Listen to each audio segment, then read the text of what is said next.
എല്ലാവർക്കും എക്സലിന്റെ കെമിസ്ട്രി ക്ലാസ്സിലേക്ക് സ്വാഗതം. നമ്മൾ 8ാം ക്ലാസ്സിലെ ഫസ്റ്റ് ചാപ്റ്ററായ പ്രോപ്പർട്ടീസ് ഓഫ് മാറ്റർ, പദാർത്ഥ സ്വഭാവം എന്ന ചാപ്റ്ററാണ് നമ്മൾ പഠിച്ചുകൊണ്ടിരിക്കുന്നത്.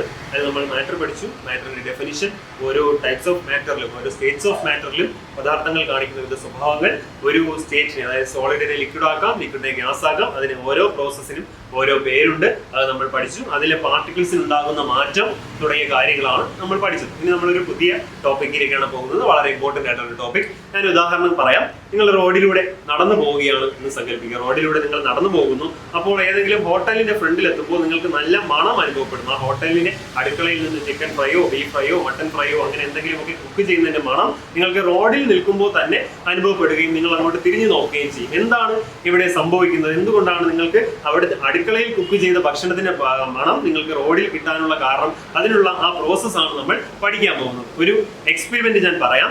അയഡിൻ നമ്മൾ കേട്ടിട്ടുണ്ട്. അയഡിൻ നമ്മൾ എവിടെയാണ് കേട്ടത്? അയഡിൻ കഴിഞ്ഞ ക്ലാസ്സിൽ നമ്മൾ അയഡിൻ കേട്ടതാണ്. എന്താണ്? സബ്ലൈം ചെയ്യുന്ന, ഈസി ആയിട്ട് സബ്ലിമേഷൻ നടക്കുന്ന ഒരു സോളിഡിന് എക്സാമ്പിൾ ആണ് അയഡിൻ ക്രിസ്റ്റൽസ് എന്ന് പറയുന്നത്, അല്ലെ? സബ്ലൈം ചെയ്യുന്ന സോളിഡ്. സബ്ലിമേഷൻ എന്ന് പറഞ്ഞാൽ എന്താ?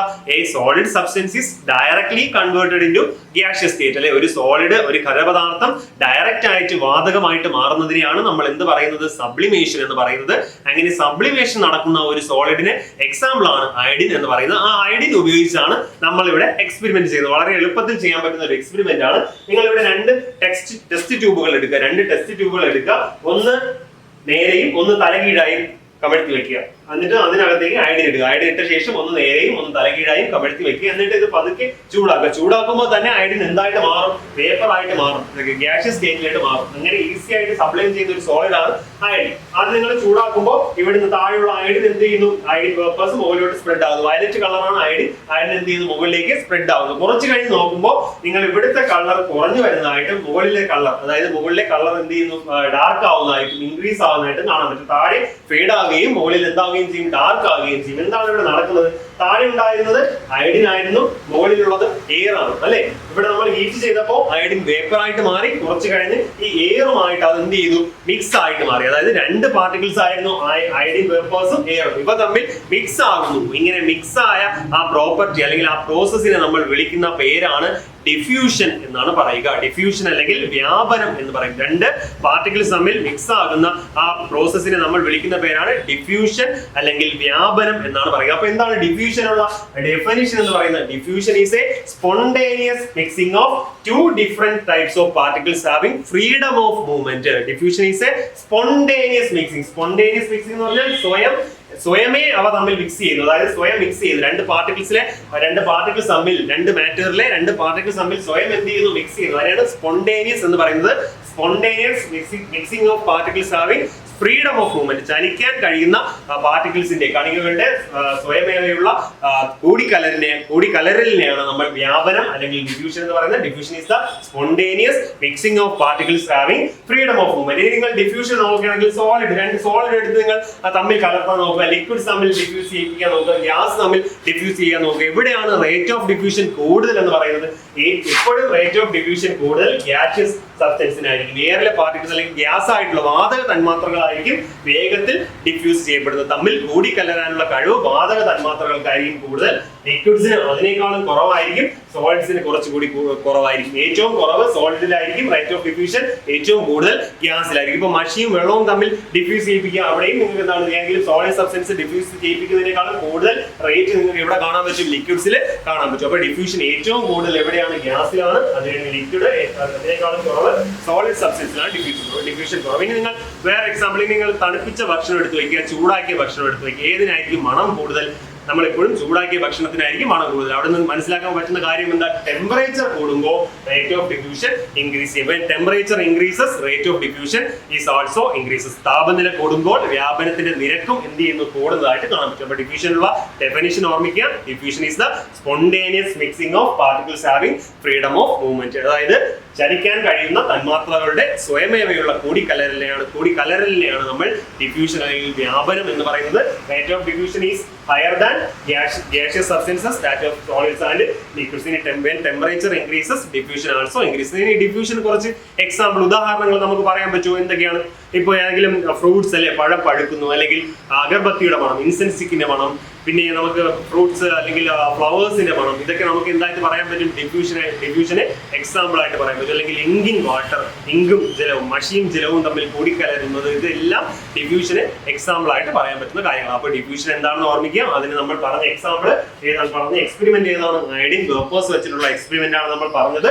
ഇനി സോളിഡ്, ലിക്വിഡ്, ഗ്യാസ് ഏതിലാണ് ഡിഫ്യൂഷന്റെ റേറ്റ് കൂടുതലാണെന്ന് ഓർമ്മിച്ച് നോക്കുക. ഇനി ടെമ്പറേച്ചറും ഡിഫ്യൂഷൻ തമ്മിലുള്ള ബന്ധം, ഇനി എന്തൊക്കെയാണ് എക്സാമ്പിൾ, അതായത് ഫ്രൂട്ട്സ് റൈപ്പൻ ചെയ്യുന്നത്, ഫ്ലവേഴ്സിന്റെ സ്മെല്ല്, പിന്നെ ഇൻസെൻസ് സ്റ്റിക്കിന്റെ സ്മെല്ല്, ഇതൊക്കെ നമുക്ക് ഡിഫ്യൂഷന് എക്സാമ്പിൾ ആയിട്ട് പറയാൻ പറ്റും. നിങ്ങൾ പിന്നെ കുക്ക് ചെയ്യുമ്പോൾ ഉണ്ടാകുന്ന ഭക്ഷണത്തിന്റെ ഫുഡിന്റെ സ്മെല്ല്, ഇതെല്ലാം ഡിഫ്യൂഷൻ എക്സാമ്പിൾ ആണ്. നമ്മുടെ നിത്യജീവിതത്തിൽ നിന്ന് തന്നെ, ഡെയിലി ലൈഫിൽ നിന്ന് തന്നെ ഒരുപാട് എക്സാമ്പിൾ നമുക്ക് കിട്ടും ഡിഫ്യൂഷൻ. ഓരോ മാറ്റേഴ്സും ഓരോ പദാർത്ഥങ്ങളും അല്ലേ കണികകൾ കൊണ്ടാണ്, പാർട്ടിക്കിൾസ് കൊണ്ടാണ് നിർമ്മിച്ചിരിക്കുന്നത് നമ്മൾ പഠിച്ചു. അപ്പോൾ ഈ പാർട്ടിക്കിൾസിന്റെ അടിസ്ഥാനത്തിൽ എങ്ങനെയുള്ള പാർട്ടിക്കിൾസ് ആണ്? ടൈനി പാർട്ടിക്കിൾസ്, നമ്മുടെ നേക്കഡ് ഐസ് കൊണ്ട് കാണാൻ പറ്റാത്ത അത്രയും അതിസൂക്ഷ്മങ്ങളായ കണികകൾ കൊണ്ടാണ് ഓരോ മാറ്ററും ഓരോ പദാർത്ഥങ്ങളും നിർമ്മിച്ചിരിക്കുന്നത്. ഈ പാർട്ടിക്കിൾസിന്റെ അടിസ്ഥാനത്തിൽ, ഈ കണികകളുടെ അടിസ്ഥാനത്തിൽ മാറ്ററിനെ പ്രധാനമായിട്ടും രണ്ടായിട്ട് തിരിച്ചിരിക്കുന്നു, രണ്ടായിട്ട് ക്ലാസിഫൈ ചെയ്തിരിക്കുന്നു. ആ ക്ലാസിഫിക്കേഷൻ ആണ് ഞാൻ പറയുന്നത്. ഇപ്പോൾ പാർട്ടിക്കിൾസ് ഐഡന്റിക്കൽ ആണെങ്കിൽ, ഒരേ ഇനം പാർട്ടിക്കിൾസ് ആണെങ്കിൽ, കുറച്ച് എക്സാമ്പിൾസ് പറയുമ്പോൾ നിങ്ങൾക്ക് മനസ്സിലാവും. ഇപ്പോൾ ഡെഫിനിഷൻ ആദ്യം പഠിക്കുക.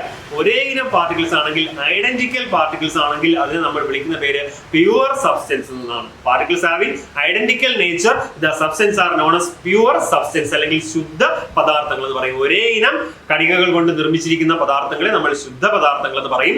ഇനി വ്യത്യസ്ത ഇനം, ഡിഫറെന്റ് ടൈപ്സ് ഓഫ് പാർട്ടിക്കിൾസ് ആണെങ്കിൽ, വ്യത്യസ്ത ഇനം കണികകൾ കൊണ്ടാണ് നിർമ്മിച്ചിരിക്കുന്നതെങ്കിൽ അതിനെ നമ്മൾ മിക്സ്ചേഴ്സ് എന്ന് പറയും, മിശ്രിതങ്ങൾ എന്നാണ് പറയുക. Particles having identical nature, the substance is called pure substance. If the particles are of different types അല്ലെങ്കിൽ ഡിഫറെന്റ് നേച്ചർ, വ്യത്യസ്ത ഇനം തന്മാത്രകൾ കൊണ്ടാണ് നിർമ്മിച്ചിരിക്കുന്നതെങ്കിൽ നമ്മൾ അതിനെ പറയുന്നു മിശ്രിതങ്ങൾ, അല്ലെങ്കിൽ മിശ്രിതങ്ങൾ, മിക്സ്ചേഴ്സ് എന്നാണ് നമ്മൾ അതിനെ പറയുന്നത്. കുറച്ച് എക്സാമ്പിൾസിലൂടെ നമുക്ക് അതിനെ പരിചയപ്പെടാം. ഇപ്പൊ ഷുഗർ എടുത്തു വയ്ക്കുകയാണെങ്കിൽ, ഷുഗർ നമ്മൾ പഞ്ചസാര എടുത്തു വയ്ക്കുന്നു. പഞ്ചസാര എടുത്ത് നിങ്ങൾ രുചിച്ച് നോക്കുക. പഞ്ചസാരയുടെ ഏത് ഭാഗത്ത് രുചിച്ച് നോക്കിയാലും അവിടെ എന്തായിരിക്കും? മധുരമായിരിക്കും അനുഭവപ്പെടുക. ഇപ്പൊ വെള്ളത്തിന്റെ ഏത് ഭാഗത്ത് നോക്കിയാലും ഒരേ പ്രോപ്പർട്ടി ആയിരിക്കും ഉണ്ടായിരിക്കും. ഇനി ഞാൻ ഈ ഷുഗറിനെയും വാട്ടറിനെയും തമ്മിൽ മിക്സ് ചെയ്യുന്നു, ഷുഗറിനെയും വാട്ടറിനെ തമ്മിൽ മിക്സ് ചെയ്യുന്നു. അപ്പൊ അവിടെ എന്തുണ്ടാവും? പഞ്ചസാര ലായനി അല്ലെങ്കിൽ ഷുഗർ സൊല്യൂഷൻ ഉണ്ടാവും. ഷുഗർ സൊല്യൂഷൻ എന്ന് പറയുന്നത് ഷുഗറിന്റെ പ്രോപ്പർട്ടീസും കാണിക്കും, വാട്ടറിന്റെ പ്രോപ്പർട്ടീസും കാണിക്കും. അത് മധുരം കാണിക്കും അല്ലെ? ഷുഗറിന്റെ പ്രോപ്പർട്ടി ആയ മധുരം കാണിക്കും. പിന്നെ അതെന്താണ്? വെള്ളത്തെ പോലെ ഒഴുകും. വാട്ടറിന്റെ കുറെ പ്രോപ്പർട്ടീസും കാണിക്കും. അപ്പൊ അതെന്തിന് എക്സാമ്പിൾ ആണ്? ഒരു മിശ്രിതത്തിന്റെ എക്സാമ്പിൾ ആണ്. അപ്പം എങ്ങനെ മിക്സ്ചേഴ്സ് നമുക്ക് ഉണ്ടാക്കാം? Mixtures are formed by the combination of more than one pure substance അല്ലെ? ഒന്നിലധികം ശുദ്ധ പദാർത്ഥങ്ങൾ ചേർത്തുകൊണ്ട് നമുക്ക് മിശ്രിതങ്ങൾ ഉണ്ടാകും. അപ്പൊ സോൾട്ടും വാട്ടറും ഉണ്ട്. സോൾട്ടും വാട്ടറും തമ്മിൽ, സോൾട്ട് എന്ന് പറയുന്നത് ഒരു പ്യുവർ സബ്സ്റ്റൻസ് ആണ്, വാട്ടർ എന്ന് പറയുന്നത് മറ്റൊരു പ്യുവർ സബ്സ്റ്റൻസ് ആണ്. രണ്ടും കൂടി മിക്സ് ചെയ്യുമ്പോൾ നമുക്ക് എന്തുണ്ടാവും? സോൾട്ട് സൊല്യൂഷൻ ഉണ്ടാവും. രണ്ടും കൂടി മിക്സ് ചെയ്യുമ്പോൾ സോൾട്ട് സൊല്യൂഷൻ ഉണ്ടായി. അതെന്ന് പറയുന്നത് ഒരു മിക്സ്ചർ ആണ്. സോൾട്ടിന്റെ പ്രോപ്പർട്ടിയും കാണിക്കും, സോൾട്ടി ടേസ്റ്റ് ആയിരിക്കും, പിന്നെ എന്താണ്? വാട്ടറിന്റെ പ്രോപ്പർട്ടീസും കാണിക്കും. അങ്ങനെ ഒരു മിക്സ്ചർ ആണ് സോൾട്ട് വാട്ടർ എന്ന് പറയുന്നത്. കൂടുതൽ നമുക്ക് ചുറ്റും കാണപ്പെടുന്ന സോയിൽ, അങ്ങനെയുള്ള ഒരുപാട് പദാർത്ഥങ്ങൾ ഏത് സ്റ്റേജിലാണ്? മിക്സ്ചേഴ്സ് ആണ് കാണപ്പെടുന്നത്. ഒരു ഉദാഹരണം നമുക്ക് ചെയ്യാം, ഒരു ആക്ടിവിറ്റി നമുക്ക് ചെയ്യാം. കുറെ സബ്സ്റ്റൻസുകൾ തന്നിട്ടുണ്ട്. നിങ്ങൾ നോക്കിയിട്ട് ഇതിൽ ഏതൊക്കെയാണ് പ്യുവർ സബ്സ്റ്റൻസ് എന്നും ഏതൊക്കെയാണ് മിക്സ്ചേഴ്സ് എന്നും പറയുക. ഗോൾഡ് എടുക്കുകയാണ്, ഗോൾഡ്, സ്വർണം എടുക്കുകയാണ്, പ്യുവർ ഗോൾഡ് എടുക്കുകയാണ്, പ്യുവർ ഗോൾഡ് കൊണ്ട് ഓർണമെന്റൽ ഗോൾഡ് ഉണ്ട്. പ്യുവർ ഗോൾഡ് എന്ന് പറയുന്നത് എപ്പോഴും എന്തായിരിക്കും? പ്യുവർ സബ്സ്റ്റൻസ് ആയിരിക്കും. അതുകൊണ്ടാണ് അത് പ്യുവർ ഗോൾഡ്. ഇപ്പൊ ഗോൾഡ് ഓർണമെന്റ്സ് എന്നാണ് പറയുന്നത്. ഗോൾഡ് സ്വർണ്ണ ആഭരണങ്ങൾ എന്നാണ് പറയുന്നത്. നമ്മൾ എപ്പോഴും സ്വർണ്ണാഭരണങ്ങൾ നിർമ്മിക്കുന്നത് പ്യുവർ ഗോൾഡ് മാത്രമായിരിക്കില്ല, അതിൽ കൂടി എന്ത് കൂടി മിക്സ് ചെയ്തിരിക്കും? ചെമ്പ് അല്ലെങ്കിൽ കോപ്പർ കൂടി മിക്സ് ചെയ്തിരിക്കും. അതിനെ കുറിച്ച് കട്ടി കിട്ടുന്നതിനൊക്കെ വേണ്ടിയിട്ട് നമ്മൾ ചെമ്പ് അല്ലെങ്കിൽ കോപ്പർ എന്ന് പറയുന്ന സാധനം കൂടി മിക്സ് ചെയ്തിരിക്കും. അപ്പൊ അത് എപ്പോഴും എന്തായിരിക്കും? മിക്സർ ആയിരിക്കും. പ്യുവർ ഗോൾഡ് എന്ന് പറയുന്നത് എപ്പോഴും പ്യുവർ സബ്സ്റ്റൻസ് ആണ്, ശുദ്ധ പദാർത്ഥമാണ്. ഓർണമെന്റൽ ഗോൾഡ് അല്ലെങ്കിൽ സ്വർണ്ണാഭരണം എന്ന് പറയുന്ന മിക്സർ ആണ്. എന്തുകൊണ്ടാണ് അത് മിക്സർ ആയിട്ട് മാറിയത്? സ്വർണ്ണാഭരണങ്ങളിൽ ഗോൾഡിനോടൊപ്പം എന്തും കാണും, കോപ്പർ, ചെമ്പും കാണും. അപ്പം പ്യുവർ ഗോൾഡ് എന്ന് പറഞ്ഞാൽ മിക്സ്ചർ, പ്യുവർ ഗോൾഡ് എന്ന് പറഞ്ഞാൽ പ്യുവർ സബ്സ്റ്റൻസ്, ഓർണമെന്റൽ ഗോൾഡ് എന്ന് പറഞ്ഞാൽ മിക്സർ. ഇനി സോഡ വാട്ടർ കേട്ടിട്ടുണ്ടായിരുന്നു, എല്ലാവരും സോഡ കുടിച്ചിട്ടുണ്ടായിരിക്കും. സോഡ വാട്ടറിൽ എന്തൊക്കെയാണ് ഉള്ളത്? സോഡ വാട്ടർ എങ്ങനെയാണ് നിർമ്മിച്ചിരിക്കുന്നത്? നമ്മൾ സോഡ പൊട്ടിക്കുമ്പോൾ ഒരു ഗ്യാസ് മുകളിലേക്ക് എന്താണ് നുരഞ്ഞു പറഞ്ഞു വരും അല്ലെ? ഏതാണ് ആ ഗ്യാസ് എന്ന് പറയുന്നത്? കാർബൺ ഡൈ ഓക്സൈഡ് ഗ്യാസ് ആണ്. വാട്ടറിൽ carbon dioxide high pressure apply ചെയ്ത് ഡിസോൾവ് ചെയ്യിപ്പിച്ചാണ് നമ്മൾ എന്തുണ്ടാക്കുന്നത്? സോഡ വാട്ടർ നിർമ്മിച്ചിരിക്കുന്നത്. അപ്പൊ സോഡ വാട്ടറിൽ എന്തൊക്കെ ഉണ്ട്? കാർബൺ ഡൈ ഓക്സൈഡ് ഉണ്ട്, വാട്ടർ ഉണ്ട്. അതൊരിക്കലും പ്യുവർ സബ്സ്റ്റൻസ് അല്ല. സോഡ വാട്ടർ എന്താണ്? ഒരു മിക്സർ ആണ്. കാർബൺ ഡൈ ഓക്സൈഡ് എന്ന പ്യുവർ സബ്സ്റ്റൻസും വാട്ടറും ചേർന്നിട്ടുള്ള ഒരു മിക്സർ ആണ് സോഡ വാട്ടർ. സോഡ വാട്ടർ ഒരു മിക്സർ ആണ് എന്നുള്ള കാര്യം മനസ്സിലാക്കുക. സോയിൽ നമ്മൾ കാണുമ്പോൾ തന്നെ അറിയാം, മണ്ണിൽ ഒരുപാട് കാര്യങ്ങളുണ്ട് അല്ലെ? ഒരുപാട് കാര്യങ്ങൾ ഇവിടെ അടങ്ങിയിട്ടുണ്ട്, മണ്ണിൽ അടങ്ങിയിട്ടുണ്ട്. സോയിൽ എന്ന് പറയുന്നത് ഒരു മിക്സർ ആണ്. ഈ വാട്ടർ എന്ന് മാത്രം പറഞ്ഞാലോ? വാട്ടർ എന്ന് മാത്രം പറഞ്ഞാൽ അതൊരു പ്യുവർ സബ്സ്റ്റൻസ് ആണ്, ഐഡന്റിക്കൽ പ്രോപ്പർട്ടീസ് ആണ്, അല്ലെങ്കിൽ കണികകൾക്ക് ഒരേ സ്വഭാവമാണ് വാട്ടർ എന്ന് പറയുന്നത് എപ്പോഴും എന്തായിരിക്കും, ഒരു പ്യുവർ സബ്സ്റ്റൻസ് ആയിരിക്കും. ദെൻ ഐസ്, നമ്മൾ വാട്ടറിനെ ഐസ് ആക്കി മാറ്റുന്നു, അവിടെ മാറ്റമൊന്നും സംഭവിക്കുന്നില്ല. ഐസും എന്താണ്, ഒരു പ്യുവർ സബ്സ്റ്റൻസ് ആണ്. ഈ വാട്ടറിനെ നമ്മൾ ചൂടാക്കുമ്പോൾ വാട്ടർ വേപ്പർ ആയിട്ട് മാറും. വാട്ടർ വേപ്പർ ഒരു പ്യുവർ സബ്സ്റ്റൻസ് ആണ്, ശുദ്ധ പദാർത്ഥങ്ങളാണ്. ഓർമ്മിച്ചിരിക്കുക. ഷുഗർ നമ്മൾ പറഞ്ഞതാണ്, ഷുഗർ എന്താണ്, പ്യുവർ സബ്സ്റ്റൻസിൽ വരുമോ മിക്സേഴ്സിൽ വരുമോ? ഷുഗർ ആലോചിച്ച് നോക്കൂ, ഷുഗർ പ്യുവർ സബ്സ്റ്റൻസിലാണോ മിക്സേഴ്സിലാണോ വരുന്നത്? ഷുഗർ എപ്പോഴും എന്തായിരിക്കും, ഒരു പ്യുവർ സബ്സ്റ്റൻസ് ആണ്, ശുദ്ധ പദാർത്ഥമാണ്. കാരണം എന്താണ്, അതിന്റെ ഏത് ഭാഗത്ത് നോക്കിയാലും ഐഡന്റിക്കൽ പ്രോപ്പർട്ടീസ് ആയിരിക്കും, അതിന് മധുരമായിരിക്കും എല്ലാ ഭാഗങ്ങളിലും. ഇനി കോമൺ സാൾട്ട്, ഉപ്പ് എടുക്കുകയാണെന്ന് ആലോചിച്ച് നോക്കൂ. ഉപ്പ് എന്ന് പറയുന്നത് പ്യുവർ സബ്സ്റ്റൻസ് ആണോ മിക്സ്ചർ ആണോ? ആലോചിച്ച് നോക്കിയേ. ഉപ്പ് എന്ന് പറയുന്നത് എന്താണ്, പ്യുവർ സബ്സ്റ്റൻസ് ആണ് അല്ലേ? അതെന്താണ്, സോൾട്ടി ടേസ്റ്റ് ആണ്, എല്ലാ ഭാഗങ്ങളിലും ഐഡന്റിക്കൽ പ്രോപ്പർട്ടീസ് ആണ് പാർട്ടിക്കിൾസിന്. അപ്പൊ എന്താണ്, ഒരു മിക്സ്ചർ ആണെന്ന് മനസ്സിലാവും. ഇനി കാർബൺ ഡൈ ഓക്സൈഡ്, നമ്മൾ നേരത്തെ സോഡ വാട്ടർ പറഞ്ഞു.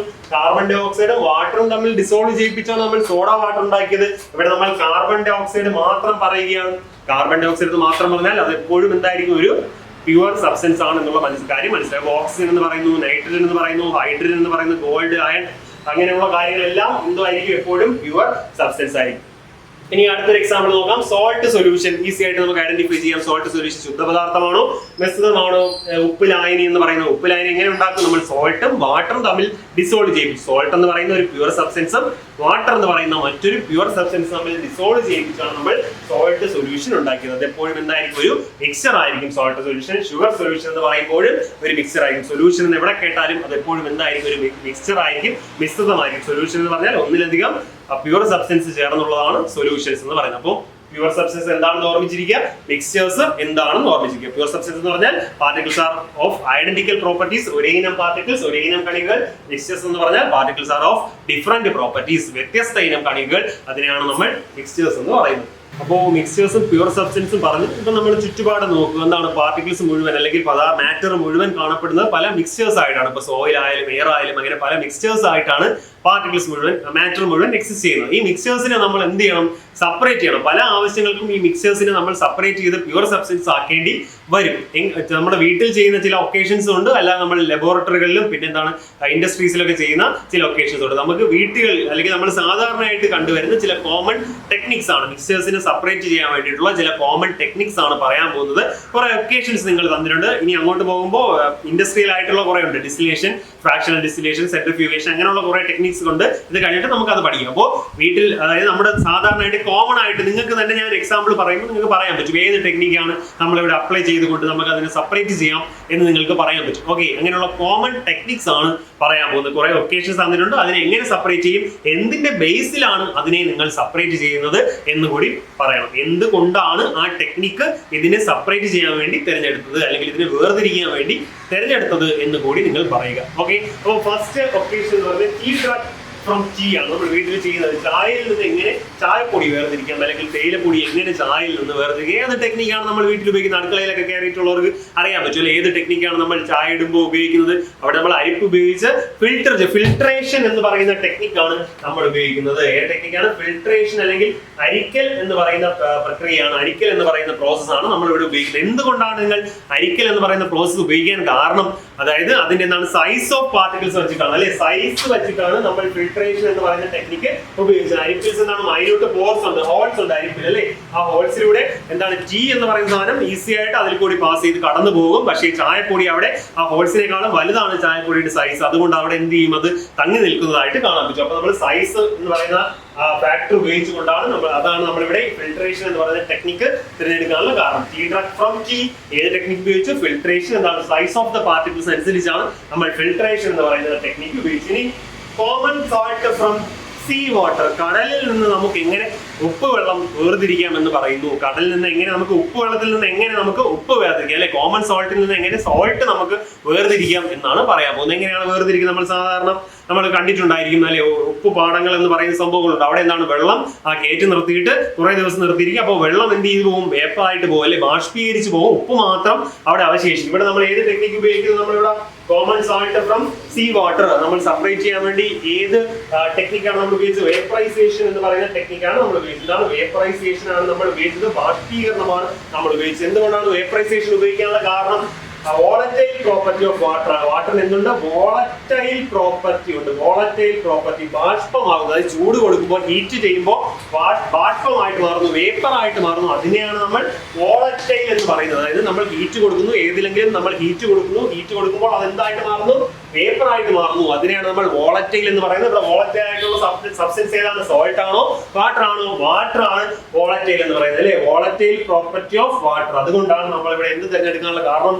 വേപ്പറൈസേഷൻ എന്ന് പറയുന്ന ടെക്നിക്ക് തിരഞ്ഞെടുക്കാനുള്ള കാരണം. അപ്പോൾ common salt from sea water, കടൽ ജലത്തിൽ നിന്ന് എങ്ങനെ ഉപ്പ് വേർതിരിക്കാം? വേപ്പറൈസേഷൻ, ബാഷ്പീകരണമാണ് ഉപയോഗിക്കാനുള്ള കാരണം വോളറ്റൈൽ പ്രോപ്പർട്ടി ഓഫ് വാട്ടർ. അടുത്തത് chaff ഫ്രം പാഡി, നെല്ലിൽ നിന്ന് എങ്ങനെ പതിര് വേർതിരിക്കാം എന്നാണ് പറയുന്നത്. നെല്ലിൽ നിന്ന് എങ്ങനെ പതിര് വേർതിരിക്കാം? chaff from paddy. നമ്മളിവിടെ ഉപയോഗിക്കുന്ന ടെക്നിക്ക് വിന്നോയിങ് ആണ്. വിന്നോയിങ് എന്താണ്? വിന്നോയിങ് എന്ന് പറയുന്നത് വിന്നോയിങ്, പാറ്റൽ എന്ന് പറയും. പാറ്റൽ, അതായത് നിങ്ങൾ വീട്ടിലൊക്കെ കണ്ടിട്ടുണ്ടായിരിക്കും. മുറത്തിൽ നമ്മൾ എന്താണ് പതിരൊക്കെ എടുത്ത് വെച്ചിട്ട് ഇങ്ങനെ ആക്കുമ്പോൾ അതെന്ത് ചെയ്യുന്നു? ആ പതിരെന്ന് പറയുന്ന സാധനത്തിന് കനം കുറവാണ്, അതെന്ത് ചെയ്യുന്നു? പറന്നു പോകുന്നതായിട്ട് കാണാൻ പറ്റും. അവിടെ നമ്മൾ ഉപയോഗിച്ചത് എന്താണ്? ഏത് പ്രോപ്പർട്ടി അടിസ്ഥാനത്തിൽ? വെയിറ്റ് ആണ്. Weight of the particles. Weight കൂടിയ നെല്ല് എവിടെ കിടക്കും? വെയിറ്റ് കൂടിയ നെല്ല് ആ മുറത്തിൽ കിടക്കും. അല്ലെങ്കിൽ പതിരിന് വെയിറ്റ് കുറവാണ്, അത് കാറ്റ് എന്ത് ചെയ്യും? പൊങ്ങിപ്പോയിട്ട് അത് പറന്നു പോകുന്നതായിട്ട് കാണാൻ പറ്റും. ഇവിടെ നമ്മൾ പാറ്റൽ പ്രക്രിയ അല്ലെങ്കിൽ വിന്നോയിങ് എന്ന ടെക്നിക്കാണ് നമ്മൾ ഉപയോഗിച്ചത്. വെയിറ്റ് ഓഫ് ദ പാർട്ടിക്കിൾസ് ആണ് ഇവിടെ നമ്മൾ എന്താണ് അതിന്റെ ക്രൈറ്റീരിയൻ ആയിട്ട് എടുക്കുന്നത്. വെയിറ്റ് ആണ്. chaff from paddy, winnowing, weight of the particles ആണ് criteria. Next iron powder from aluminium powder. ഇപ്പോൾ ഒരു മിക്സർ തന്നിരിക്കുകയാണ്, ഞാൻ ഒരു മിക്സർ നിങ്ങൾക്ക് നൽകുന്നു. അതിൽ അയൺ പൗഡേഴ്സ്, ഇരുമ്പ് തരികളും എടുത്തിട്ടുണ്ട്, അലുമിനിയം പൗഡേഴ്സും എടുത്തിട്ടുണ്ട്. അതായത് അലുമിനിയം തരികളും എടുത്തിട്ടുണ്ട്. നിങ്ങൾ ഏത് ടെക്നിക്ക് നിങ്ങൾ ഇവിടെ ഉപയോഗിക്കും? അയണിനെയും അലുമിനിയത്തിനെയും നമ്മൾ സെപ്പറേറ്റ് ചെയ്യാൻ വേണ്ടിയിട്ട് ഏത് ടെക്നിക്ക് നിങ്ങൾ ഇവിടെ ഉപയോഗിക്കും? അയണിനെ അലുമിനിയത്തിനെ സെപ്പറേറ്റ് ചെയ്യാൻ വേണ്ടി നമുക്കൊരു മാഗ്നറ്റ് കൊണ്ട് നമുക്ക് ഇതിനെ ഈസി ആയിട്ട് സെപ്പറേറ്റ് ചെയ്യാൻ പറ്റും. മാഗ്നറ്റിക് സെപ്പറേഷൻ ആണ് നമ്മൾ ഇവിടെ ഉപയോഗിക്കുന്നത്. ടെക്നിക്കാണ് മാഗ്നറ്റിക് സെപ്പറേഷൻ. ഒരു മാഗ്നറ്റ് കൊണ്ടുവന്ന് നമുക്കിതിനെ ഈസി ആയിട്ട് നമുക്ക് സെപ്പറേറ്റ് ചെയ്യാൻ പറ്റും. മാഗ്നറ്റ് കൊണ്ടുവരുമ്പോൾ അയൺ ഏതിൽ അട്രാക്ട് ചെയ്യും? മാഗ്നറ്റിൽ അട്രാക്ട് ചെയ്യുന്നതായിട്ട് കാണാൻ പറ്റും. അലുമിനിയം ഏതിൽ ഈസി ആയിട്ട് അട്രാക്ട് ചെയ്യില്ല? മാഗ്നറ്റിൽ ഈസി ആയിട്ട് അട്രാക്ട് ചെയ്യില്ല. മാഗ്നറ്റിക് പ്രോപ്പർട്ടി ആണ് നമ്മൾ ഇവിടെ ഉപയോഗിച്ചത്. ഏതിന്റെ മാഗ്നറ്റിക് പ്രോപ്പർട്ടി? അയണിന്റെയോ അലുമിനിയത്തിന്റെയോ അയണിന്റെയോ മാഗ്നറ്റിക് പ്രോപ്പർട്ടിയാണ് നമ്മൾ ഉപയോഗിച്ചത്. അതിന്റെയാണ് അയണിന്റെ മാഗ്നറ്റിക് പ്രോപ്പർട്ടിയാണ്. അയൺ ഈസി ആയിട്ട് എന്തിൽ അട്രാക്ട് ചെയ്യുന്നു? മാഗ്നറ്റിൽ അട്രാക്ട് ചെയ്യുന്നു. അതാണ് നമ്മൾ ഈ ടെക്നിക്ക് തിരഞ്ഞെടുക്കാനുള്ള കാരണം. ഒന്നുകൂടി പറയാം, ഫിൽട്രേഷൻ ആണ് ഉപയോഗിച്ചത്. സൈസ് ആയിരുന്നു. Common salt from sea water, vaporisation, volatile property of water അല്ലെങ്കിൽ ബാഷ്പീകരണ സ്വഭാവം നേരിന്റെ വെള്ളത്തിന്റെ. chaff from paddy, പതിരിൽ നിന്ന് നെല്ല് വേർതിരിക്കുന്നു, നെല്ലിൽ നിന്ന് പതിര് വേർതിരിക്കും. വിന്നോയിങ്, പാറ്റൽ പ്രക്രിയയാണ് നമ്മൾ ഇവിടെ ഉപയോഗിച്ചത്. വെയിറ്റ് ആയിരുന്നു അവിടെ നമ്മൾ എടുത്ത ക്രൈറ്റീരിയൻ എന്ന് പറയുന്നത്. Iron powder from aluminium powder, ഇരുമ്പ് പൊടിയിൽ നിന്നും അലുമിനിയം തരികൾ എങ്ങനെ വേർതിരിക്കാം? ഏത് പ്രോപ്പർട്ടിയാണ് നമ്മൾ ഉപയോഗിച്ചത്? മാഗ്നറ്റിക് സെപ്പറേഷൻ ആണ് നമ്മൾ ഉപയോഗിച്ചത്. മാഗ്നറ്റിക് പ്രോപ്പർട്ടി ഓഫ് അയണിന്റെ എന്താണ്? മാഗ്നറ്റുമായിട്ട് കാന്തിക സ്വഭാവം, കാന്തം കൊണ്ട് നമുക്ക് ഇതിനെ ഈസി ആയിട്ട് സെപ്പറേറ്റ് ചെയ്യാൻ പറ്റും. അപ്പൊ ഇത്രയും കാര്യങ്ങളാണ് നമ്മൾ പഠിച്ചത്. ഇതുവരെയുള്ള ഭാഗങ്ങൾ നന്നായിട്ട് പഠിക്കുക. ഇനി കുറച്ച് ടെക്നിക്സ് കൂടി കൊണ്ട് ഡിസ്റ്റിലേഷൻ, ഫ്രാക്ഷണൽ ഡിസ്റ്റിലേഷൻ, അങ്ങനെ മറ്റ് മിക്സേഴ്സിനെ സെപ്പറേറ്റ് ചെയ്യും. നമുക്ക് വ്യാവസായിക അടിസ്ഥാനത്തിൽ ഇൻഡസ്ട്രിയിൽ അല്ലെങ്കിൽ ലബോറട്ടറികളിൽ എങ്ങനെ നമ്മൾ മിക്സേഴ്സിനെ സെപ്പറേറ്റ് ചെയ്യും എന്ന ടെക്നിക്കാണ് നമുക്കിനി പഠിക്കാനുള്ളത്. അപ്പോൾ ഇത്രയും ഭാഗങ്ങളുടെ നോട്ടുകൾ നിങ്ങൾക്ക് ഗ്രൂപ്പിൽ തരുന്നതായിരിക്കും. അതുകൂടി എഴുതിയെടുത്ത് നല്ലതുപോലെ പഠിക്കുക. എല്ലാവർക്കും ഓൾ ദി ബെസ്റ്റ്.